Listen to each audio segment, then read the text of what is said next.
Kita akan ice breaking lagi ya, supaya kita belajar hari ini lebih semangat lagi ya. Kita ice breakingnya kita menyanyi 7 kebiasaan anak Indonesia hebat. Semuanya tahu? Oke, kita mulai ya. 1, 2, 3. 7 kebiasaan anak Indonesia hebat. Pertama, bangun pagi. Kedua, beribadah. Ketiga, olahraga. Makan sehat bergizi.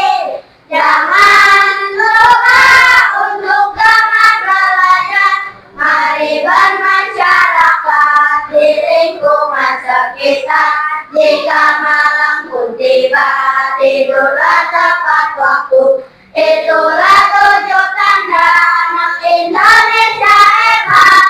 Mari kita lakukan